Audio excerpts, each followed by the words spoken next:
The wind howled across the frozen wasteland like a beast searching for prey. Snow fell in sheets so thick that a person could not see their own hand if they held it at arm's length. The temperature had dropped to -40 degrees, and the metal walls of Arctic Research Station, Omega, groaned under the pressure of ice that formed faster than it could be cleared. Commander Marcus Cole stood at the observation window, watching the white chaos outside. He was a tall man with broad shoulders and gray eyes that had seen too many battles. At 42 years old, he had served in 3 different planetary conflicts before being assigned to this frozen corner of Earth. He had thought this would be a quiet posting. He had thought wrong. Behind him, the main control room buzzed with activity. 23 soldiers and 12 scientists moved between computer stations and communication arrays, their breath visible in the cold air, despite the heating systems running at full power. The base had been built to withstand extreme conditions, but even its designers had not imagined what was coming. Lieutenant Yuki Tanaka approached the commander with a tablet in her hands. She was young, only 28, but she had proven herself capable in situations that would break stronger people.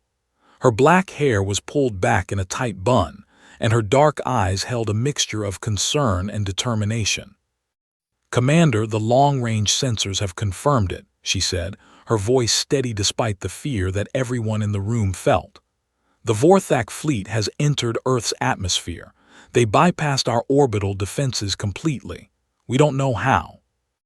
Marcus turned from the window.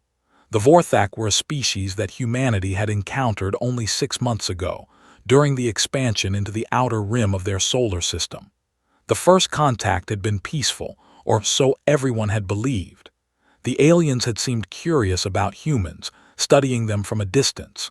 Then, 3 weeks ago, their true intentions had become clear when they destroyed 2 human colonies without warning.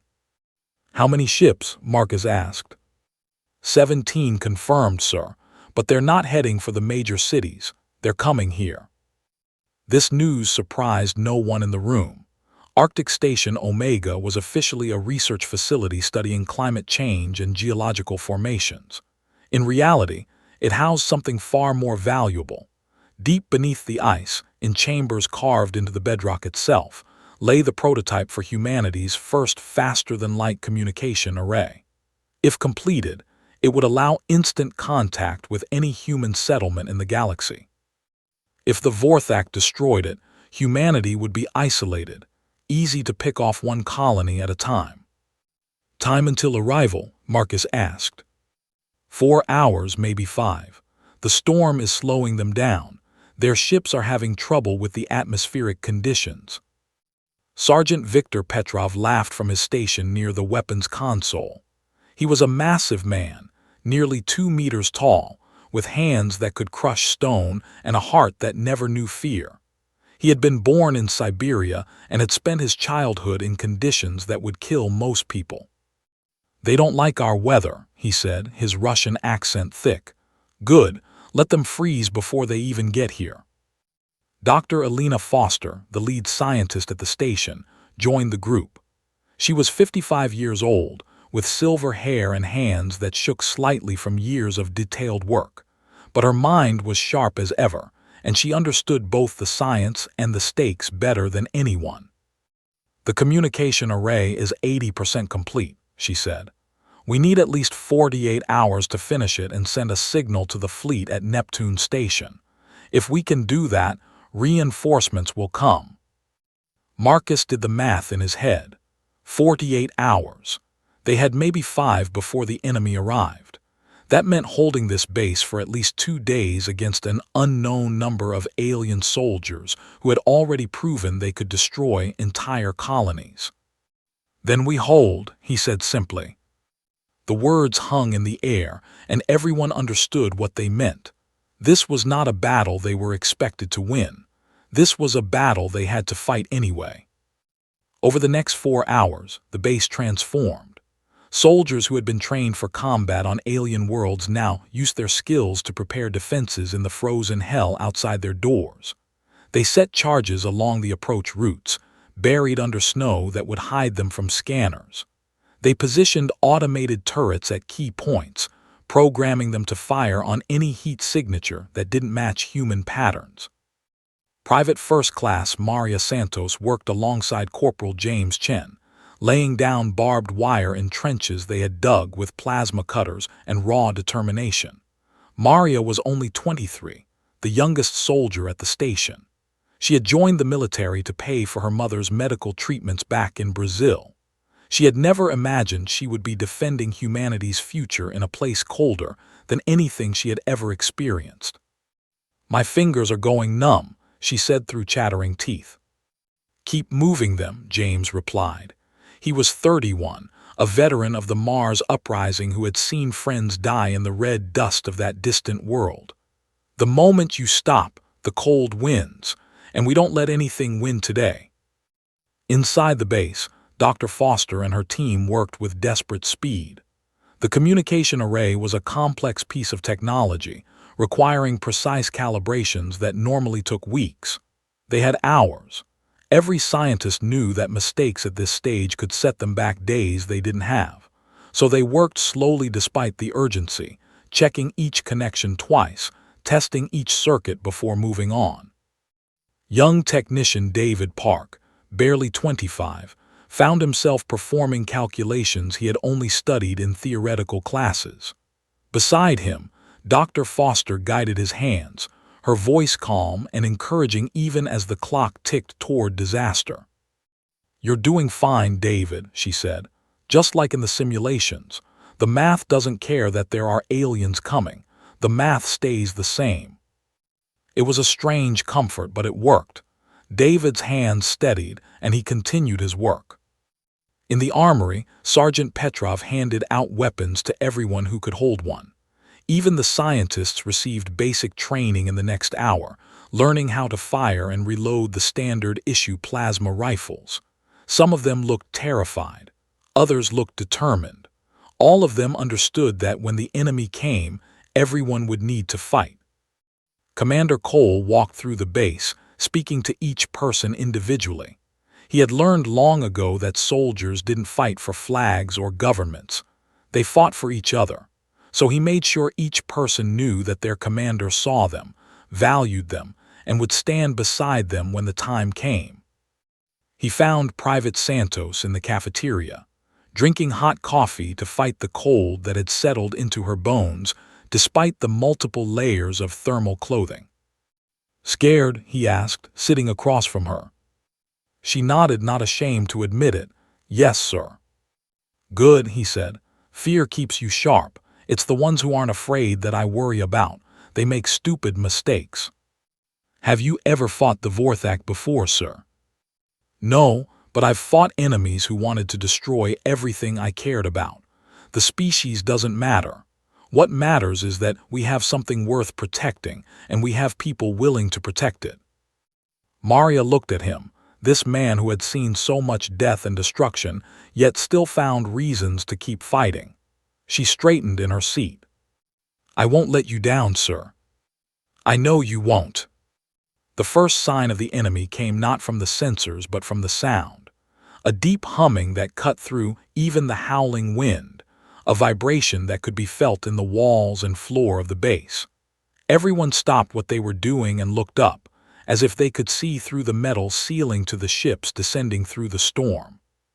Commander Cole's voice came over the intercom, steady and strong. "All personnel battle stations. This is not a drill. The enemy has arrived. Remember your training. Remember why we're here. And remember that humans have never been easy to kill." Outside, the storm continued to rage, as if the planet itself was angry at the invaders who dared to enter its atmosphere. The temperature dropped another 5 degrees. The wind increased to speeds that would knock a person off their feet. And through this frozen chaos, the Vorthak ships descended, their alien pilots unprepared for the fury of Earth's winter. The battle for Arctic Station Omega was about to begin. The first Vorthak dropship touched down 3 kilometers from the base, its landing gear sinking deep into snow that had been accumulating for centuries. The ship's design was sleek and angular, built for speed rather than atmospheric combat. Its pilots had clearly expected to land unopposed, to march on the human installation without resistance. They were wrong. Private Chen watched through the scope of his sniper rifle as the alien troops emerged from the ship. They were tall, nearly 3 meters each, with thick gray skin that looked like armor. Their eyes were multiple and compound, adapted for seeing in the darkness of space. Each carried a weapon that pulsed with energy, casting an eerie glow against the white snow. "I count 40 hostiles from the first ship," Chen reported through his radio. "They're forming up for an advance." "Hold your fire," Commander Cole ordered. "Let them get closer to the first marker." The markers were invisible to the alien sensors, buried beneath the snow along with the explosive charges. The plan was simple but effective. Let the enemy come, then blow the ground out from under them. Every enemy killed by traps was one less for the soldiers to face in direct combat. The Vorthak moved with surprising speed despite the deep snow. Their long legs carried them forward in great strides, and they seemed unaffected by the wind that pushed against their bodies. But they were clearly uncomfortable. Their movements were stiff, their weapons held close to their bodies as if trying to protect them from the cold. Sergeant Petrov watched from his position in the forward trench, a grim smile on his face. He had spent his childhood in temperatures like these. He knew what the cold could do to an unprepared enemy. "They don't have proper winter gear," he said to the soldiers beside him. "Look at them, they're already slowing down." It was true. The Vorthak advance had started at a quick pace, but after only 15 minutes in the extreme cold, their movements had become sluggish. Ice was forming on their weapons, and their multiple eyes blinked constantly against the driving snow. The first group reached the marker. "Now," Commander Cole said. Corporal Rodriguez, positioned in a bunker near the base, pressed the detonator.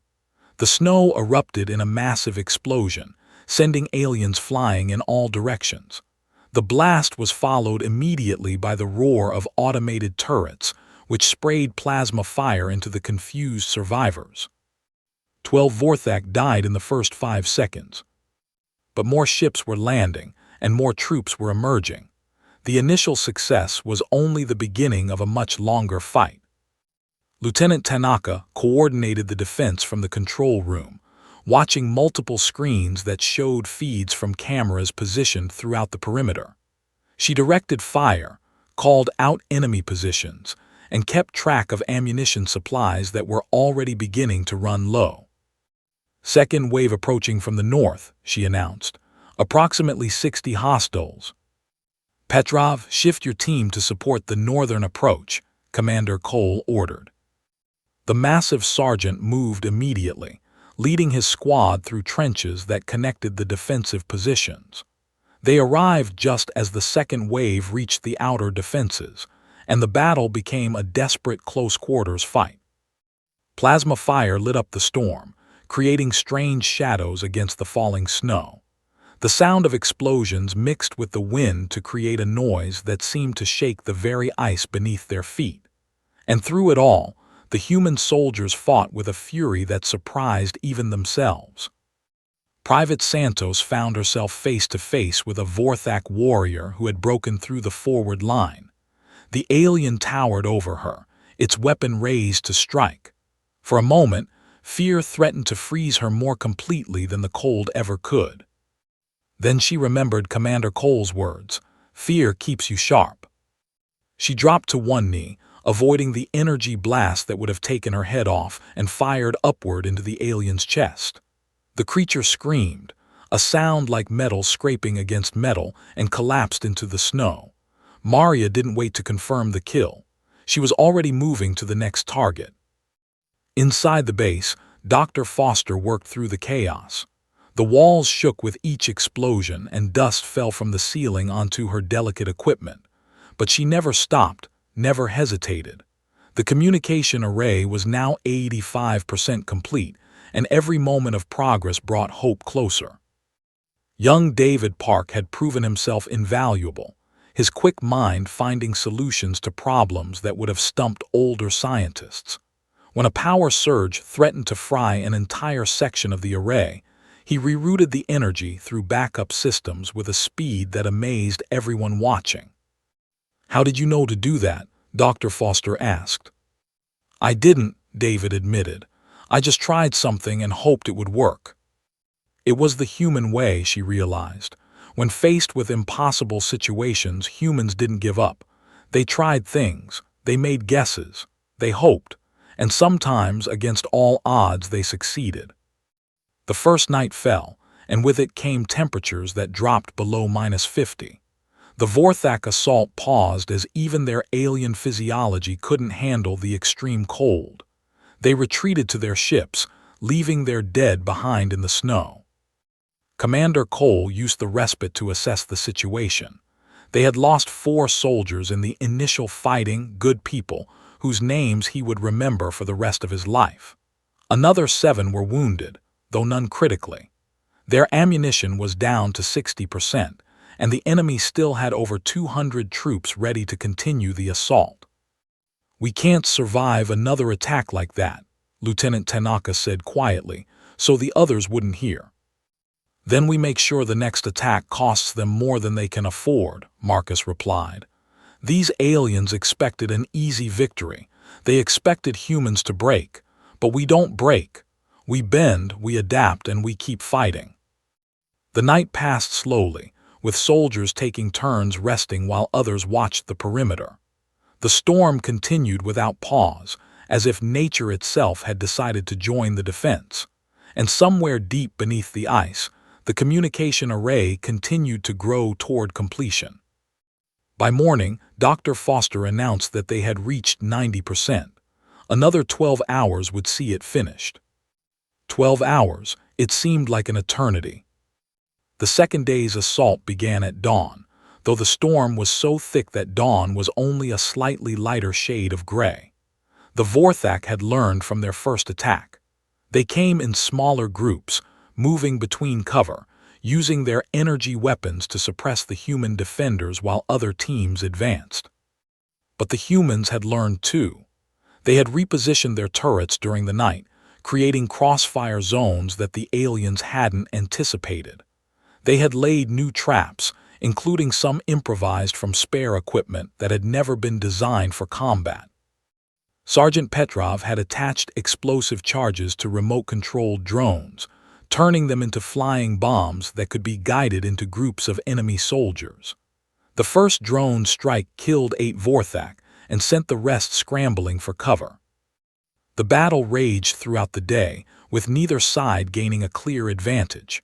The humans held their ground, but at a cost. More soldiers fell, their bodies joining the growing number of alien corpses that littered the frozen battlefield. Private Chen took a plasma blast to his left arm, burning through his armor and leaving a wound that would have killed him if not for the quick actions of Private Santos, who dragged him to safety and applied emergency medical treatment despite being under fire herself. "You saved my life," Chen said through gritted teeth as the painkillers began to take effect. "You can buy me a drink when this is over," Maria replied, already moving back to her position. As the sun set again, bringing another night of freezing temperatures, the count was grim. 12 human soldiers dead, another 15 wounded. Only a handful remained fully combat-ready, but the communication array was now at 95% completion, and Dr. Foster said they could have it operational by midnight. Commander Cole gathered his remaining troops in the main hall of the base. They looked exhausted, many of them wounded, all of them pushed beyond limits they had never known they had. But they were still standing. They were still ready to fight. "I won't lie to you," Marcus said. "The next few hours will be the hardest we've ever faced. The enemy knows we're close to finishing whatever we're building down there. They'll throw everything they have at us. But I look at each of you, and I see something the Vorthak will never understand. I see people who refuse to quit. People who will stand and fight for each other, for our home, for everything that makes humanity worth defending." He paused, meeting the eyes of each soldier, each scientist, each person who had become a warrior. We hold this line. We hold it until the signal is sent. And then, whatever happens, we know that our sacrifice meant something.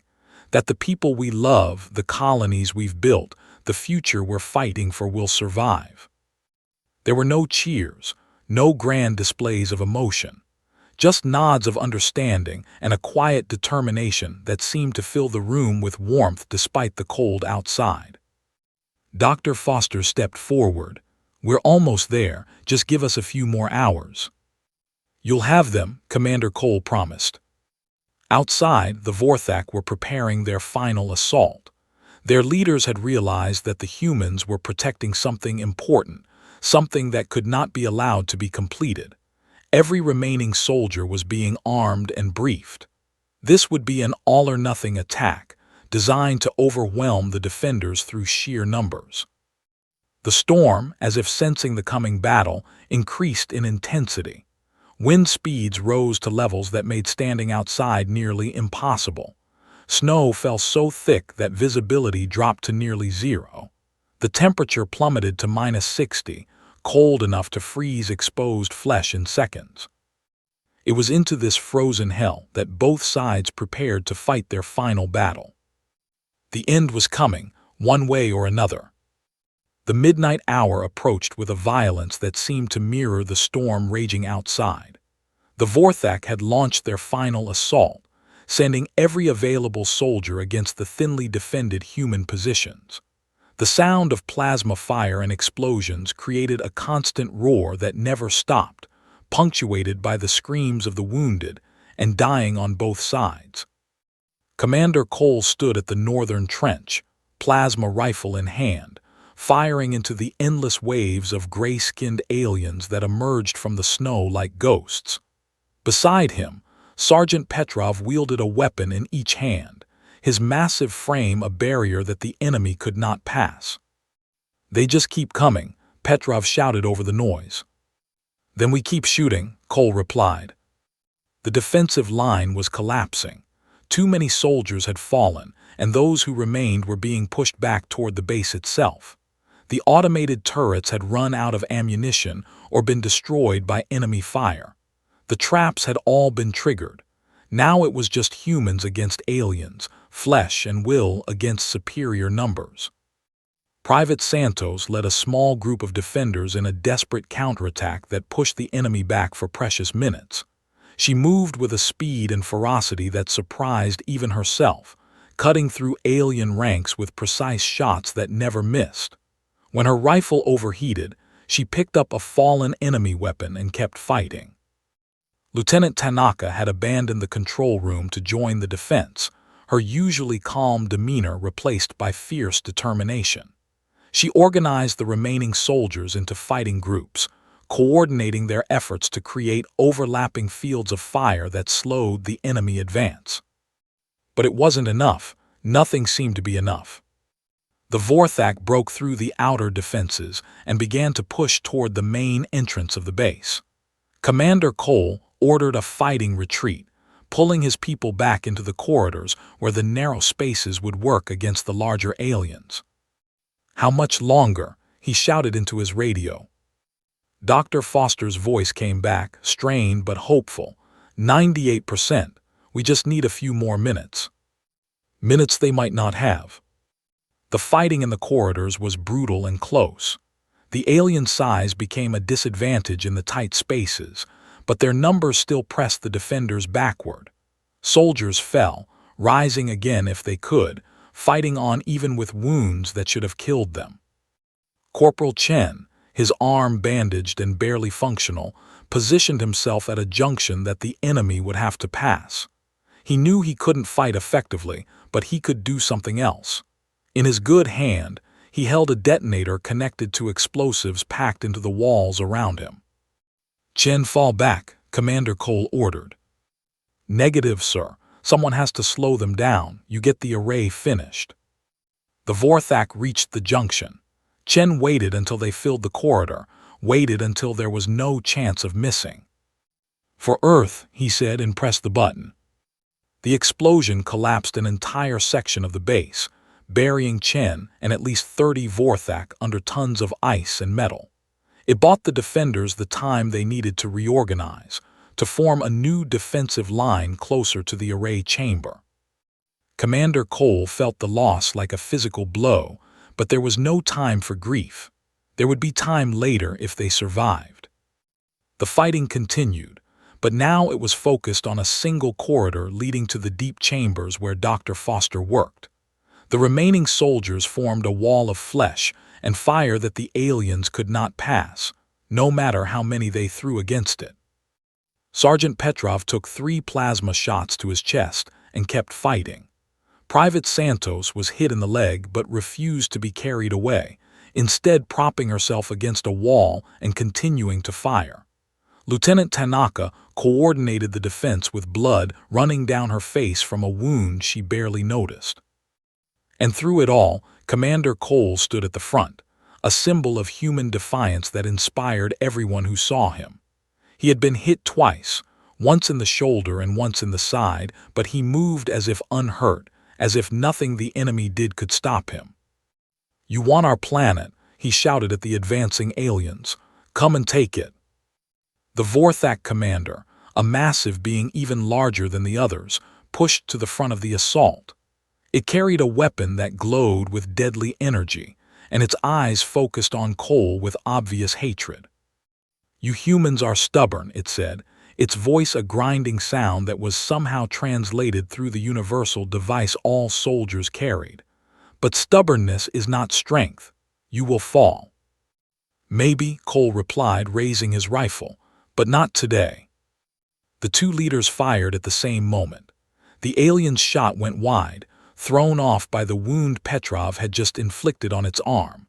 Cole's shot hit true, burning through the Vorthak commander's neck and dropping it to the floor.